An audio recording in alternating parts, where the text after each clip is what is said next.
Hola, ¿qué tal? Espero que estén teniendo una excelente semana. En este momento vamos a hablar sobre los tipos de predictores en base al ensayo de la unidad 2 realizado en la materia de electrónica potencia. Para hablar un poco sobre esto, vemos que los predictores son una de las grandes familias de los semiconductores de potencia. Si hacemos un poco de memoria, hay tres tipos de familias, que son los tipos de potencia, transistores y trisitores. En los trisitores de potencia encontramos, o vamos a hablar un poco sobre los más comunes.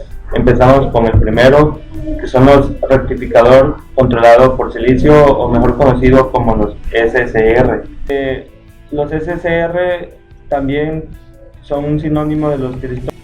Tienen tres entradas, que son los ánodo, cátodo y la compuerta.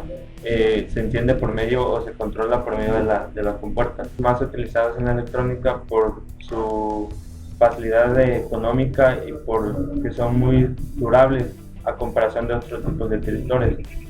También encontramos los trisitores de conmutación rápida, que se distinguen por el tipo o el tiempo que tardan en pasar de un estado de apagado a encendido. El tiempo está alrededor de los 5 a 50 microamperes.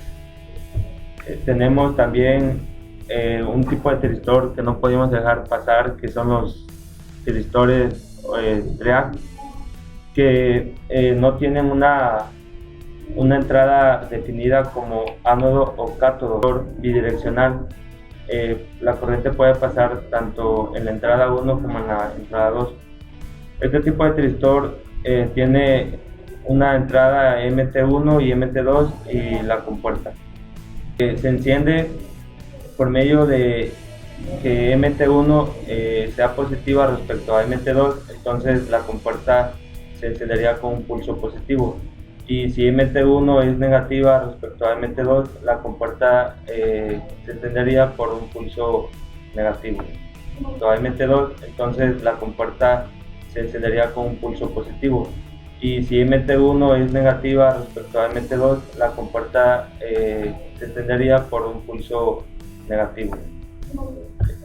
Tenemos los trisitores controlados por compuerta, que son los GTO. Siguiendo con la explicación, les voy a presentar el circuito de un ejemplo de un tipo de tristor. En este caso se usa un SSR, y el circuito es una alarma contra ladrones. Es un circuito simple y sencillo. En este caso tenemos una serie de sensores, S1 que estarían normalmente abiertos y S2 que son normalmente cerrados. Como les decía en el video, el SSR tiene una compuerta, en este caso la compuerta G.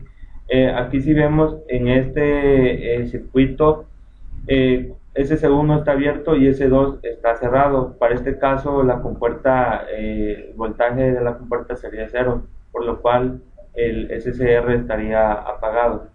Cuando SS1 se cierra, en este caso se activa la compuerta debido a que pasaría una corriente por S1, y entonces por medio de R3 habría una corriente, lo cual mandaría un pulso y encendería el SSR, y activado el SSR encendería lo que es el LED y el zumbador.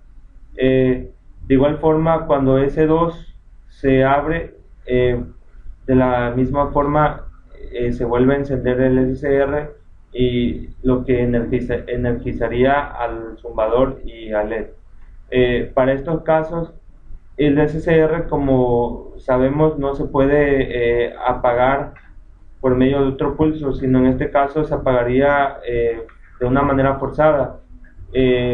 Puede ser retirando la pila o el voltaje que lo suministra, apagando el circuito.